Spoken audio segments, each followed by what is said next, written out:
Hola, ¿qué tal? Mi nombre es Uriel Sánchez y el día de hoy vengo a hablarles de un microorganismo parásito muy interesante, Entamoeba histolítica. Acompáñenme a ver lo increíble que la parasitología tiene para ofrecer.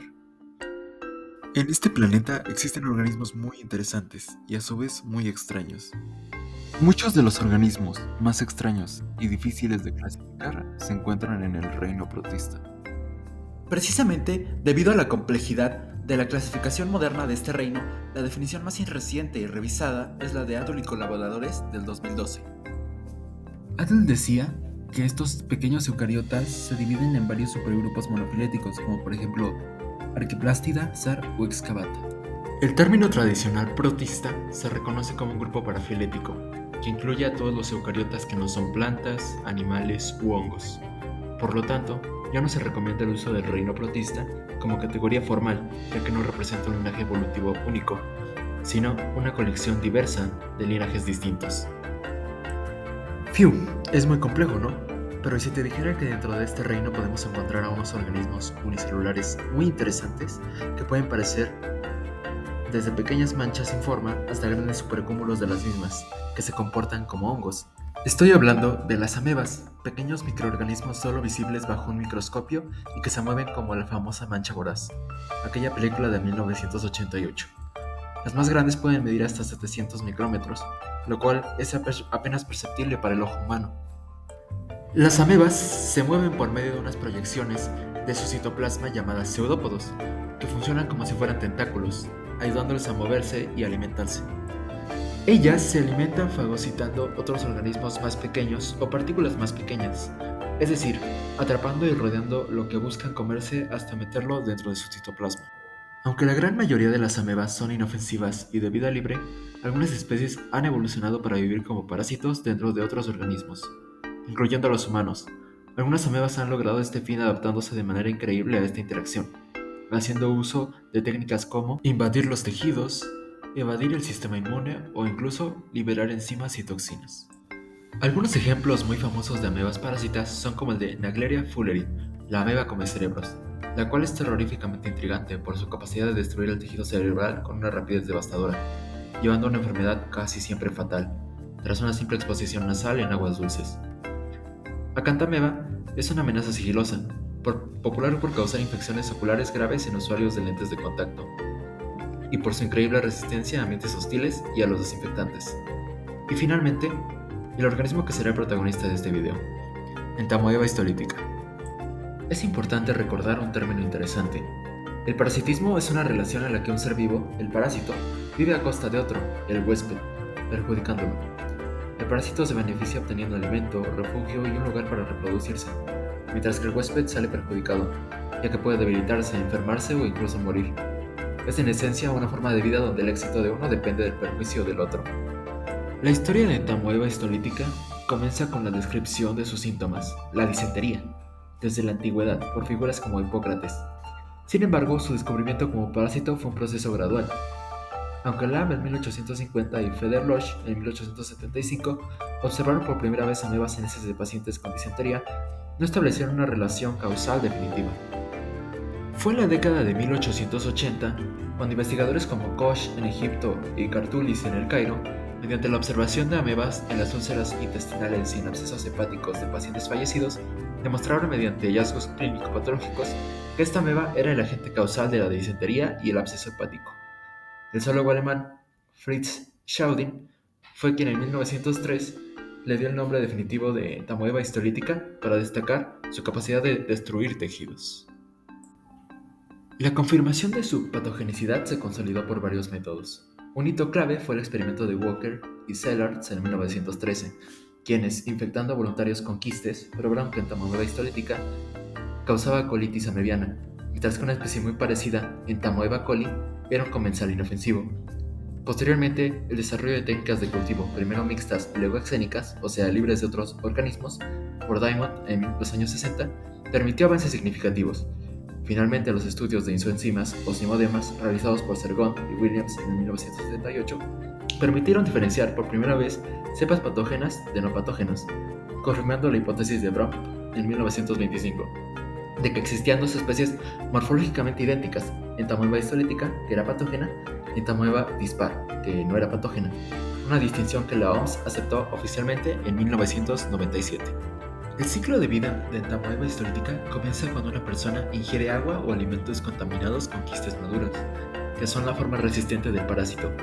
Estos quistes sobreviven al jugo gástrico y una vez en el intestino liberan a los trofozoitos, la forma móvil y activa del parásito. Los trofozoitos se establecen en el intestino grueso, donde se multiplican y se alimentan. En muchos casos esto no causa síntomas, pero a veces se vuelven invasivos, dañan a la pared intestinal, causan úlceras y la clásica disentería mediana. En casos muy graves, pueden viajar por la sangre a otros órganos, como el hígado, y formar abscesos. Para completar el ciclo y transmitirse, los trofozoitos en el colon se transforman de nuevo en quistes. Estos quistes maduros, que son muy resistentes, son eliminados en las heces. Si contaminan el agua o los alimentos, el ciclo puede comenzar de nuevo en un nuevo huésped.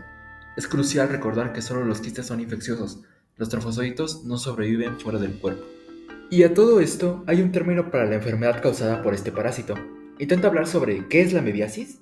La mebiasis es la enfermedad infecciosa causada por el parásito Entamoeba histolytica. Es importante aclarar que existe una especie hermana gemela llamada Entamoeba dispar, que es idéntica en apariencia, pero no causa la enfermedad.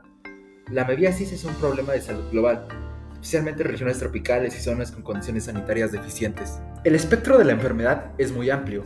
Aproximadamente el 90% de las personas infectadas son portadores asintomáticos, o sea que albergan al parásito en su intestino sin presentar síntomas, pero eliminan quistes en sus heces, convirtiéndose en fuentes de contagio para la comunidad.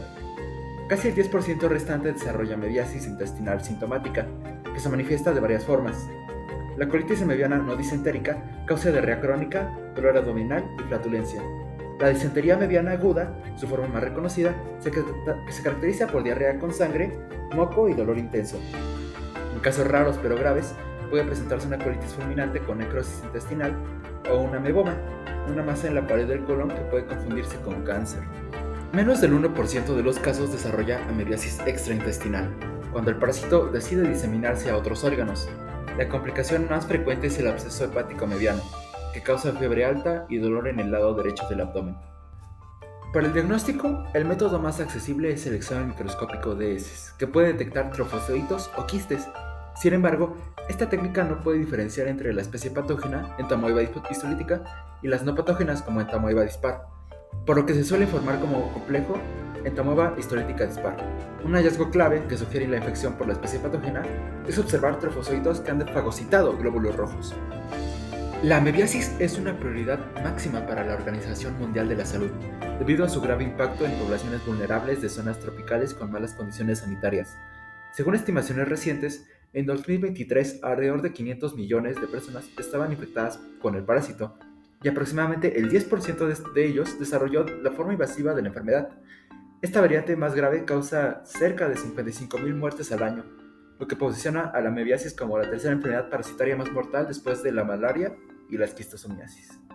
La persistencia de la mebiasis está directamente vinculada a la pobreza, ya que se propaga a través de agua contaminada y alimentos que contienen quistes del parásito. Por esta razón, afecta desproporcionadamente a los niños, las comunidades rurales y aquellas personas con un acceso muy limitado a los servicios de salud. La amebiasis es una causa importante de diarrea grave y deshidratación a nivel global. Se estiman 100 millones de casos anuales, siendo especialmente peligrosa para niños y personas inmunodeprimidas, pudiendo derivar en complicaciones graves que requieren hospitalización. Su control es prioritario para la OMS, ya que su alta incidencia y vínculo con la pobreza la convierten en una enfermedad desatendida clave. La prevención de la amebiasis se centra en evitar la ingestión de los quistes del parásito que se transmiten por agua o alimentos contaminados con heces humanas. Las medidas clave a nivel individual son las que vimos siempre: lavarse las manos con agua y jabón después de usar el baño y antes de comer, consumir solo agua que esté embotellada, hervida o tratada, y lavar y pelar frutas y verduras que se vayan a comer crudas. Además es crucial evitar el hielo de procedencia desconocida, ya que los quistes son muy resistentes a temperaturas altas y bajas. También comer alimentos bien cocinados, especialmente en zonas de riesgo. A nivel comunitario, la prevención requiere infraestructura de saneamiento básico, como alcantarillado y tratamiento de aguas residuales, y el acceso universal a agua potable clorada, ya que el tratamiento del agua es clave para que muchos microorganismos patógenos desaparezcan y el agua se vuelva potable al 100%. La educación sanitaria sobre higiene y la identificación de portadores asintomáticos completan una estrategia integral, siendo ese el propósito de este video, informar. Lo último que me queda por decir es que los microorganismos son fascinantes por su tamaño tan pequeño y su gran diversidad para poder alimentarse, crecer y reproducirse. El parasitismo es una interacción realmente compleja, y en el caso de Entamoeba histolytica, este parásito es tan interesante en su ciclo de vida como aterrador por ser el causante de miles de muertes al año. Es por eso que es importante seguir conociendo siempre un poquito más sobre las posibles enfermedades y agentes patógenos que nos rodean, apoyando su tratamiento y eliminándolos cada vez con mayor frecuencia. Y para poder lograr esto, es muy importante seguir manteniéndonos informados unos a otros, cuidándonos de aquellos peligros microscópicos que nos rodean, poniendo un granito de arena, apoyando la divulgación de la ciencia.